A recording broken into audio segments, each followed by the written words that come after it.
Romancing the Stone, Back to the Future, Who Framed Roger Rabbit, Forrest Gump, Death Becomes Her, The Polar Express. All classic American films done with gusto and often groundbreaking innovation, and all directed by Robert Zemeckis. Zemeckis' childhood and rise in the filmmaking world seem to personify the individualistic, by your bootstraps American dream. He grew up in a working-class blue-collar family that he described as exposing him to no art, no music, no books, and no theater. Thus, Zemeckis' artistic inspiration came from what he saw on TV, as well as early experiences with his family's 8mm home video camera. Initially, just entertained by stunts and special effects, as Zemeckis' appreciation for film's power to manipulate emotion grew, so did his wish to become part of the industry. Zemeckis said in 1996, "You hear so much about the problem with television, but I think that it saved my life. I can't imagine what would have happened if I didn't have that as a window to the world. As an example, I found out that such a thing as film school exists just by watching the Johnny Carson show. That was pretty powerful." Early on, Zemeckis enjoyed entertaining his family with projections of his latest films, which would feature experiments with things like synced sound, stop motion and puppet animation, and firecracker special effects. This passion for extravagant and crowd-pleasing effects would continue throughout his career. Zemeckis applied to University of Southern California's film school in the late 1960s, with the hopes of becoming a movie director. His application included a film that he had made using equipment and money from a summer job as a gopher at a commercial film house. The film was an illustration of a Beatles song, which likely influenced his first feature-length film, the Beatlemania-themed I Wanna Hold Your Hand. Regarding his family's thoughts about film school, Zemeckis said in 1996, "It was such an outrageous dream that they couldn't help but be skeptical to protect me. When I applied to USC Film School, I didn't tell anyone right away. First of all, it was the late 60s, so from the south side of Chicago, we thought going to California was like going to hell." Zemeckis was accepted into the film school but not the college itself because his grades were too low. However, after promising to go to summer school, Zemeckis was accepted. His description of his first day at USC seems to foreshadow his focus on everyday protagonists, defying the expectations of negative, tough guy authority figures in his future films. Quote, "The first day I walked in, I had a really tough camera instructor who was one of the old school guys who came up through the Navy, which was one of the main supporters of the USC Film School. Like the Navy combat photographers, right? And he was a combat photographer who became a professor later in life, and he looked at us and said, 'What are you guys doing here? There's no work.' This was the first day. You know, here I am at USC, and he looks at you, and it was sort of like that Marine Sergeant kind of teaching style. And it was like, 'There's no work for you out there. Why are you wasting your time here? You think you're gonna get a job?' And I remember standing there thinking, yeah, well, not me, pal. And it's interesting, because in a way I realized what he was doing. He was shaking out the weak, you know? Anyone who listened to him wasn't going to be able to take the years of rejection that lie ahead." Zemeckis attributes this confidence and ability to stand up to authority to his upbringing, saying, quote, "There is a healthy cynicism that is bred into you when you grow up on the south side of Chicago. I mean, you know, my father never paid for a traffic violation. It was always fixed. That was the way life was. That kind of Mayor Daley corruption, that living in this, you understand, sort of the real workings in a cynical sense.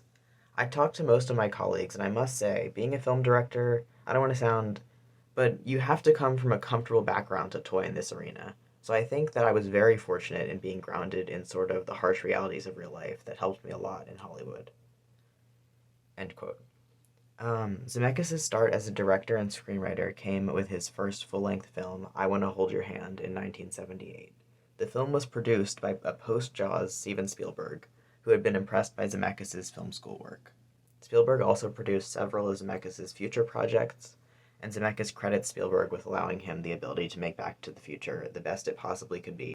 I Wanna Hold Your Hand was not successful at the box office, but when it became a mainstay on pay cable channels like HBO, it grew to be considered a cult classic. It is notable that though it was Zemeckis' first full-length film, and it had a much smaller budget than his future projects, I Wanna Hold Your Hand still incorporated the over-the-top, crowd-pleasing stunts that he would become known for in future films. In 1985, while on press tour for Back to the Future, Zemeckis said of his early films, Used Cars and I Wanna Hold Your Hand, "They're both movies I'm extremely proud of. I'm really happy that they're finally getting seen now. I just wish all these people that love them now would have loved them when they came out.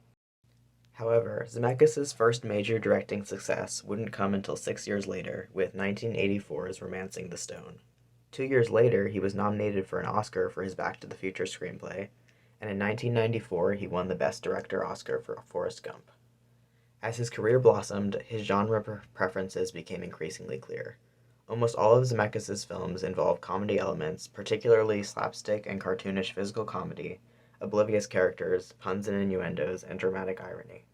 Many of his films also fall into the adventure genre, with some fantasy, history, action, romance, horror, mystery, or sci-fi tropes sprinkled in. Though the director's films Back to the Future and Contact both involve sci-fi elements, the director dislikes the genre, saying in 1985, "The problem I have with science fiction is that, in predicting the future and describing other worlds, you're completely at the mercy of the writer or the filmmaker. This is his vision of what an alien is going to look like.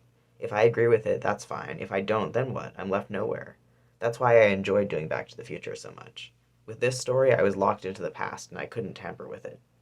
What we set out to do was to make a human, fun, comedic, dramatic story, and the idea of time travel was going to just be used as a device to tell that story." Speaking of the past, Zemeckis films are also commonly set in the past and rely on nostalgia for some of their comedic and dramatic appeals. Forrest Gump's plot revolves around a main character who is present for an outlandish amount of iconic U.S. historical events from the 60s and 70s. I Want to Hold Your Hand focuses on charming 60s Beatlemania. Who Framed Roger Rabbit is meant to invoke noir films of the 1940s. Back to the Future time travels to the 50s. Beowulf is set in stereotypical, though not period accurate, 6th century Scandinavia. Allied is set in the 1940s, and so on. Stylistically, Zemeckis uses wide shots often, especially for physical comedy, and uses close-ups infrequently. Due to their rarity, any close-ups he uses have a sobering effect in his more comedic films, as exemplified by the haircut scene in I Want to Hold Your Hand and Eddie's brush with death near the end of Who Framed Roger Rabbit. Use of dollying in or out and pans for comedic and dramatic effect are also common in Zemeckis films. From his first film, I Want to Hold Your Hand, in 1978, to the monumental Who Framed Roger Rabbit 10 years later, Zemeckis' propensity for non-stop visual gags and stunts continued. However, the lightheartedness of these films gives way to something slightly more complex and dark with films like Beowulf in 2007.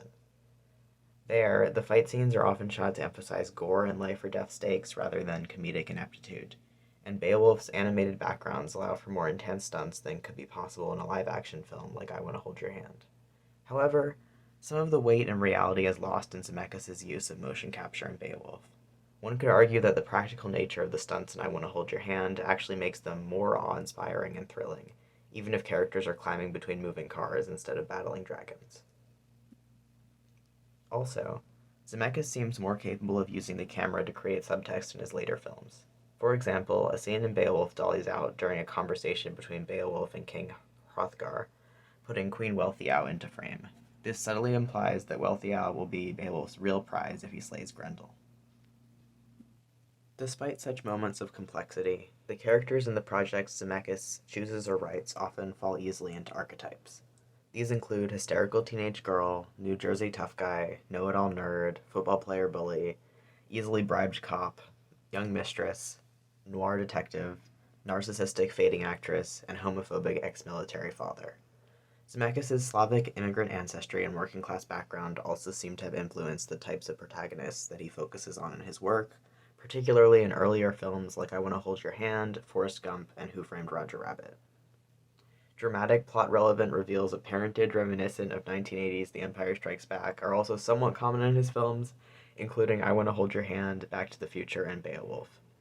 However, much of Zemeckis' work is considered groundbreaking and noteworthy in terms of how it experimented with animation technology and special effects. This includes motion capture animation in The Polar Express and Beowulf, crafting present-day footage with archival news clips in Forrest Gump, and combining animation and live action for the entire length of a film in Who Framed Roger Rabbit. Also, The Polar Express was actually the first movie to be made entirely with performance capture technology. The technical risks and innovations involved in these movies affected the film world as a whole, particularly in regard to Who Framed Roger Rabbit. That film popularized the trend of films that centered around cartoon characters interacting with humans, including Space Jam, Tom and Jerry, and Chip and Dale Rescue Rangers. However, Roger Rabbit is still unique due to its use of hand-drawn animation instead of CGI. Also, according to the Salem Press Encyclopedia, the film is credited with reviving Hollywood animation, specifically paving the way for DreamWorks, Pixar, Fox, and other companies to produce their own animated features. Roger Rabbit also originated the industry term bumping the lamp. This term signifies putting extra effort or complexity into a creative endeavor, even when it makes it much more difficult. And it references the scene in Roger Rabbit where Roger bumps a lamp, causing it to swing around wildly throughout his conversation with another character. This shifting light made the process of animating Roger much more difficult. Despite the mainstream, crowd-pleasing, goofy, and arguably derivative nature of Zemeckis' films, I was pleasantly surprised by how enjoyable, charming, and watchable I found even his more controversial films. For example, though I expected to be bored and repulsed by Beowulf's inhuman motion capture animation and the sexualized interpretation of Grendel's mother, I actually found the film fairly compelling. I was thrilled by the scene in which Grendel's mother's attack is first revealed, and I was moved by the film's peaceful, dreamlike conclusion by the ocean. Zemeckis' films rely on archetypes and nostalgia, but they also have a rare and impressive drive to actually give the audience what they promised, and more. An insane, never-waning, frenetic energy is channeled into outlandish visual gags, epic or cartoonish stunts, innovative special effects, wholesome romantic flourishes, non-stop sexual innuendos, period costuming and sets, and more. If the Beatles are mentioned, you'll not only see the Beatles, but you'll spend time under their bed while they talk. If cartoons serve as major characters, then you'll see every classic cartoon character imaginable, from Porky Pig to Betty Boop to Donald Duck to Snow White. They'll handle real guns, cast shadows, and grab human characters, and the audiences, by the lapels.